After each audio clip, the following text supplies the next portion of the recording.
আজি ভিডিঅ' দিব পৰা নাই, ইমান ব্যস্ত। আৰু আমাৰ পৰিয়ালটোৰ তৰফৰ পৰা আপোনালোক সকলোকে ঈদ মোবাৰক।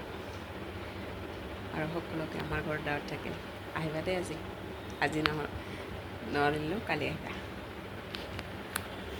ইমানেই ব্যস্ত, অকলশৰীয়া ঘৰৰ দিবই পৰা নাই। আৰু কোনোবা আহি সিহঁতৰ লগতে ব্যস্ত থাকিলোঁ। আৰু ৰন্ধা বঢ়াটো আছে কি এতিয়া আজৰি হৈ ভাবিলোঁ আপোনাৰ লগতো অলপমান কথা পাতোঁ।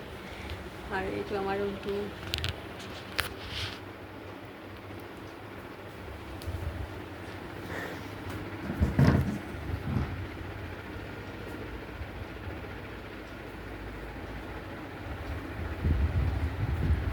অকণমান দেখুৱালোঁ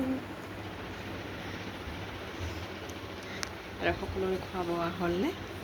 আমাৰ হৈ গ'ল। আৰু এতিয়া আমি আজৰি অকণমানৰ কাৰণে। এতিয়া ৰাখিছোঁ, বাই।